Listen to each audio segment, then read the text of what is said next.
Good News Ministries of GNM.org. It's the Catholic place for growing your faith.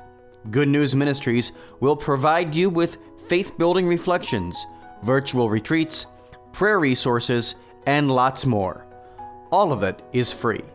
Visit GNM.org today. Introducing the redesigned CatholicSingles.com, featuring new ways that put the spotlight on the person and their faith, not just a profile picture.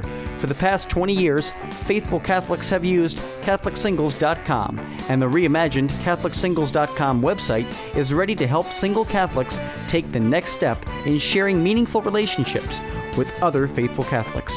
Remember, CatholicSingles.com for faith, fellowship, and love.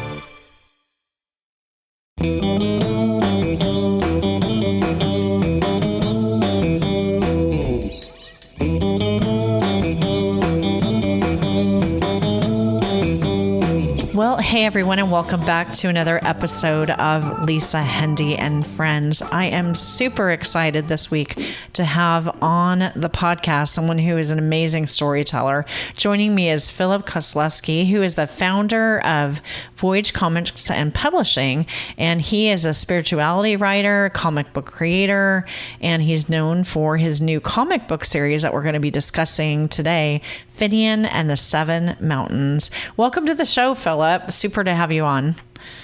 Yeah, thanks for having me on. Oh, I'm really excited. I always love having authors on, but I think that once I took a look at what you've created, I was like just filled with so much excitement about the project. Before we dive into the books, though, I just want to find out a little bit more about you. So can you tell us a little bit more about your story? Sure. So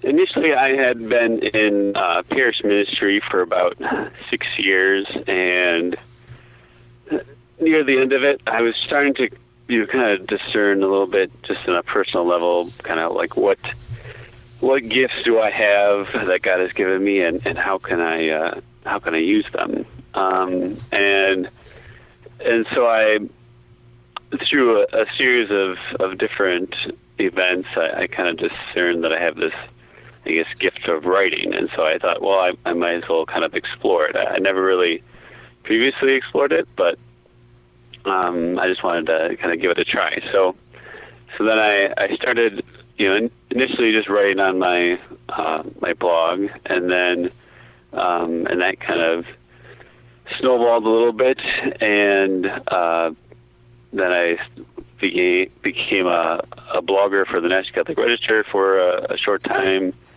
and then a couple of years ago, I started writing for the website alatea.org, and since then I've mainly been focusing on that, writing different articles on spirituality and Catholic tradition, and kind of in the midst of it all, then kind of finding,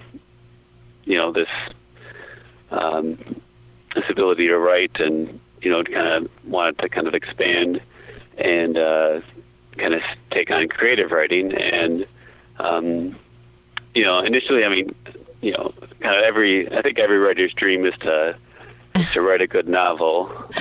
We all have one in us, absolutely. Yeah, and you don't have to be a good writer. You can, I think, any writer and many grown-ups dream of writing the perfect novel. Yeah, and it was interesting. Like I just remember having these, like, I could see the story kind of fold out in my mind, but then when I went to write it, it just didn't work, to be honest. And so I was kind of struggling, like, well, what am I supposed to do? Like, I have these ideas, but I want to be able to, express them and give them life. And so then I started, thinking and praying a little bit more, and I had this idea of creating a specific comic book, mainly because I knew it would just be just great visually, and I saw it too as a way to to evangelize the youth as well as adults through something that's a bit, it's not very threatening. I guess when you pick up a comic book, it's something that really anyone can pick up, and so then I started, learning how to write comic book scripts, and it just kind of all fell into place, and then I started looking for artists, and then it kind of all the dominoes started falling, and then I was put in touch with this artist who had worked with Marvel and DC Comics for about 30 years, and another artist that had worked as an animator for Disney, and then it just things just kind of kept on going. Just blossomed from there. Yeah, well, let's take a breath for a minute and unpack some of that. So, so the first thing that I want to ask about is, now you live in Wisconsin, right? Is that right? Okay. So, just to kind of go back a little bit to kind of your own faith journey, you mentioned that you were working for the church. Did you work in like youth ministry or something? Well, I initially worked in adult formation, so kind of RCIA, and marriage preparation, baptism. So kind of, it was a smaller parish, so I wore many hats. The jack of all trades. Yeah, and working at the parish, I didn't mind it, but I knew that I wasn't utilizing the gifts that I had. Well, that's amazing. And with the nonfiction or the blogging that you do, so what is a typical column for you at Alatea look like? What are some of the things that you like to write about? Sure. Well, one thing I really like to write about is just following the liturgical year, and just going into the depths of Catholic tradition, and just there's just so much history over the past 2,000 years, and I really love kind of digging out these very interesting saint stories, and kind of dusting them off and putting them into a new way to present them. That's great. And then. So it seems like that some of what you've done with that actually is going to lend itself to being kind of like a basis for this work that you're creating. So were you a big like comic reader before you launched into the project? Did you read them as a kid or anything? Well, I guess to be honest, as a kid, I did have, a handful of comics, and I read them on occasion, but I wasn't, I guess I wasn't a big fan of it per se. I wasn't a big collector, as I know a lot of people are. Since then I have enjoyed a lot of the recent, movies that have been made based off of comic book characters, and, kind of Marvel has been well known in the last 10 years for just making really good stories. And so I've really enjoyed that as well.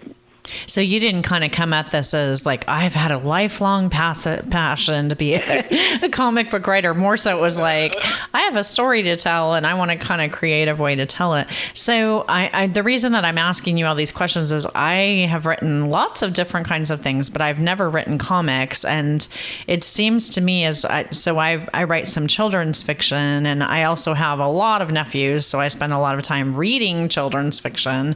And I know that in recent years, there's a particular kind of even I wouldn't even necessarily call them like comic books, but more so like a form of storytelling that almost looks like comics. That's kind of, in popular kind of secular genre storytelling that's becoming more and more a popular way. It's kind of funny because I find my nephews just absolutely love those, especially like second to fourth graders just love, anything that looks like a comic. So you mentioned kind of learning to write that way. What's a little different about writing, for a comic versus writing a regular novel or a work of fiction for a child?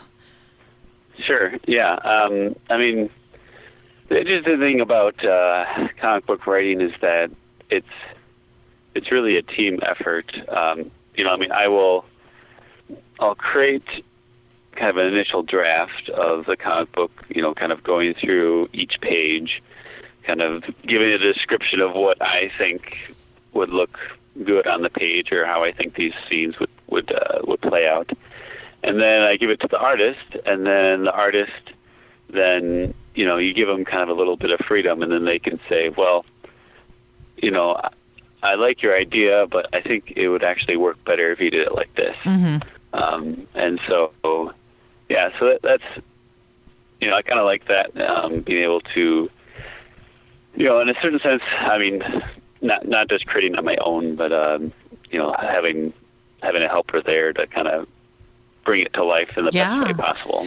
Well, let's talk about the series for a minute. I know that when I read the first two, I was like, I immediately want the next one. The project that we're talking about is Finian and the Seven Mountains, and it's a new series. So how did you come up specifically for the idea of Finian and the Seven Mountains? Where did that storyline come from? Sure. So kind of the main series that we've been producing now for about the past year and a half. So it initially, the idea came after seeing this island called Skellig Michael. It's off the coast of Ireland, and it's an amazing place. But why people have been interested in it recently is because it was in the last two Star Wars movies, and so it was in The Force Awakens and The Last Jedi. And what I found so fascinating is that, it's this, in the Star Wars universe, it's supposed to be this place where the Jedi first began, and they shot it at this place where there's an actual Christian monastery. Mm-hmm. And so I just saw a lot of parallels between the two, and I kind of saw this as an opportunity in a certain way to kind of bridge the gap and kind of introduce people to a little bit of the history behind this island, and so so the story itself is it's fictional, but it begins on this island, Skellig Michael, and it does follow these Christian monks that are on there.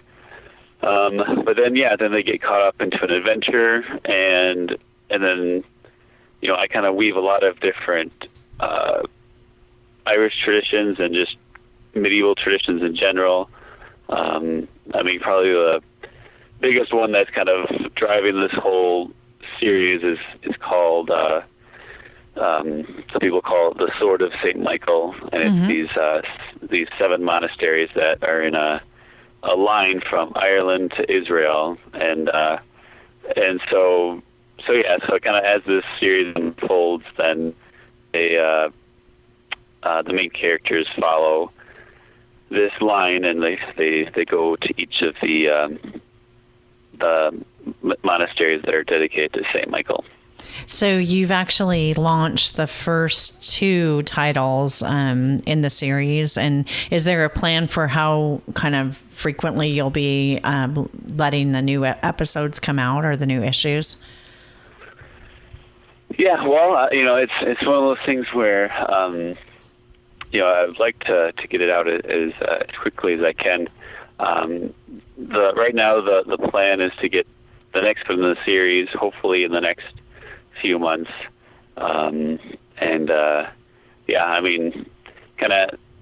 We've only been, our company Voyage Comics has only been in existence for about a year, so we're still kind of getting off the ground, but we're hoping to kind of catch some steam and to kind of get some more, be able to dedicate more time to the series in the future. Well, I'm sure you're gonna have the reaction that I had from anybody who reads it. I'll just say for our listeners, if you're just planning to order the comics, which you definitely should, just go ahead and get both of the the first two at the same time, because as soon as you read number one, then you're gonna want to go on to the next one. I know you're working with two artists. Are they both working on each of the issues, or is it like one did one and then the other did the next one? Well, it's there's kind of a principal artist. His name is Michael Lavoie. He's been working on. He worked on the first one, the second one, and he'll be on the third one. But then there's also, depending on the issue, there are some other artists who come in to help out, mainly because comic books are so heavy on the graphics, and there's such these full pages of color. It takes a lot of time to do. So in the comic book world, what's been the case is often the principal artist will start it out and make like the layout and the outline, and then another artist will do the coloring, and then another artist will do like the lettering that goes on the page. So a single issue could have, between 2 and 4 artists working on it. So once you saw the art come to life for the first issue, I'll share when I was writing my children's fiction series, that series has 5 books, and as soon as I saw the renderings for the first book, I recognized that my illustrator, who I didn't know, she was just kind of she was basically acquired by the publisher. I saw some elements of her art that impacted me as a storyteller. One specifically is that first book had a frog in it. That was an important character in the book. And the way that she drew the frog was so innovative and had so much personality that I ended up putting, every book has like an animal character in it, just because I wanted to see what she would do with the illustrations. She really impacted my storytelling. And I'm wondering if that's the case for you, as one who's telling the narrative story, if you consider the kind of the gifts of the artists in the storytelling.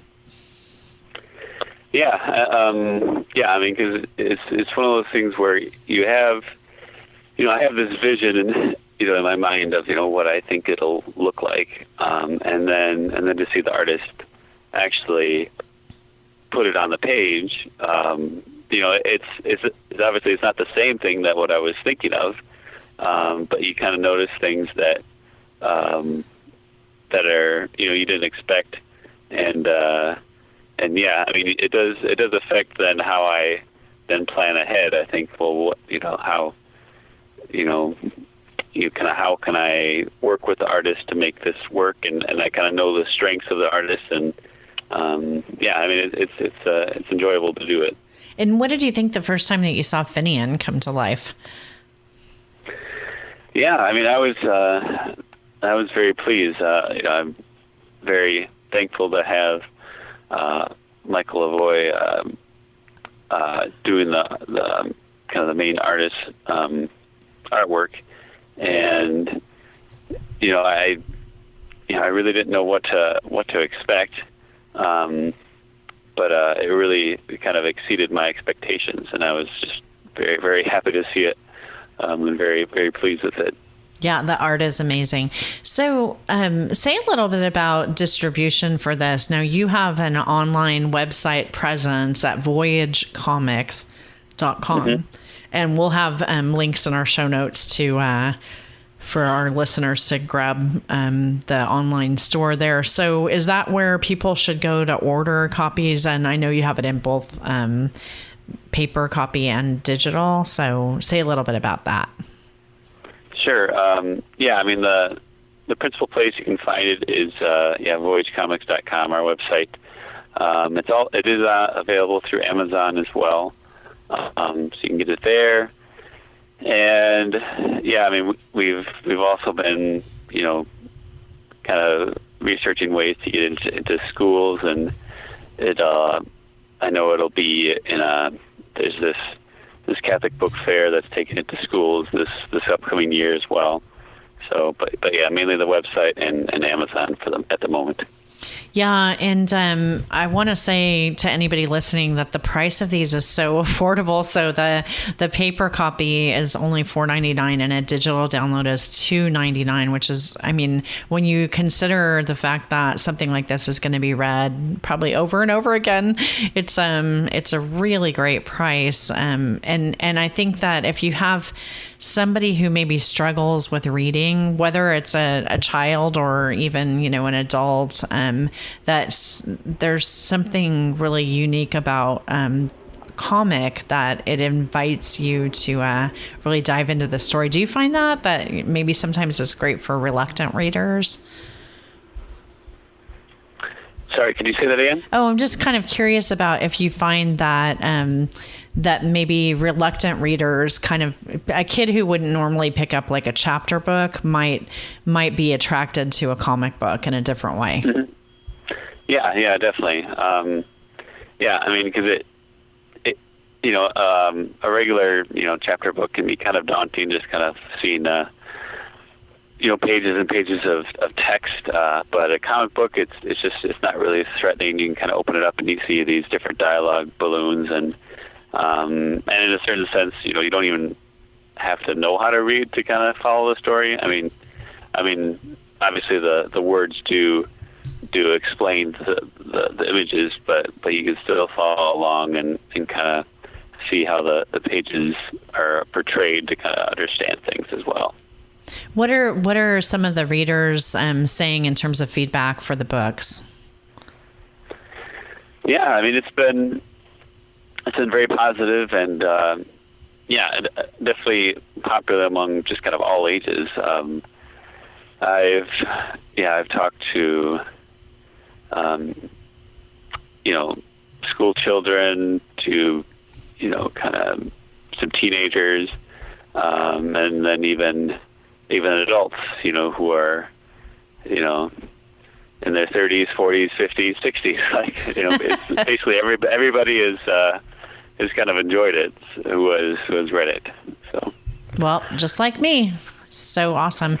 So along with voyagecomics.com, you have a Facebook community over at facebook.com/voyagecomics, and you're on Twitter as well. We'll have links to those places in the show notes. Any kind of closing thoughts about the series, or what your hopes are, or why people should check it out? Yeah, I mean, kind of our goal in Voyage Comics and whatever comics that we do produce is just to produce something that's entertaining, first of all, but then that has a good, kind of Catholic base underneath. So it's not overly preachy, or doesn't kind of force the gospel down your throat, but it just presents a good story that anyone can enjoy, and then also to see the truth, beauty, and goodness in the Catholic faith. Well, it's an extremely worthwhile mission, and it's a mission that's being played out with great beauty and great excitement. I like I said, I can't wait for the third issue to come out. So I'm definitely so grateful for your time, Philip. Friends, again, the website where you can check this out is voyagecomics.com, and we'll also have links to over to Amazon, so you can check the work out there. Philip, thank you so much for your work and for the creative way that you're sharing the good news of the gospel. Yes, thanks for having me. I appreciate it. Oh, sure. Well, friends, that is it for this week's episode. And I do definitely want to encourage you to check these out. I mean, even if you're not a parent and you don't have kids for yourself, I'm just going to say, like, go ahead and spend $5 and give yourself the awesome fun of a great story. You won't regret it. I think you're really going to enjoy these. That's about it for this week's show. So we are going to head out, but I want to remind you, as always, that if you enjoy the show, it's a great blessing if you can share it with a friend or leave us a little star review or rating over at iTunes or wherever you're listening. That helps to get the word out about the show. And I want to say a big thanks to my friends at Breadbox Media. Until next week, have an awesome week, friends. God bless.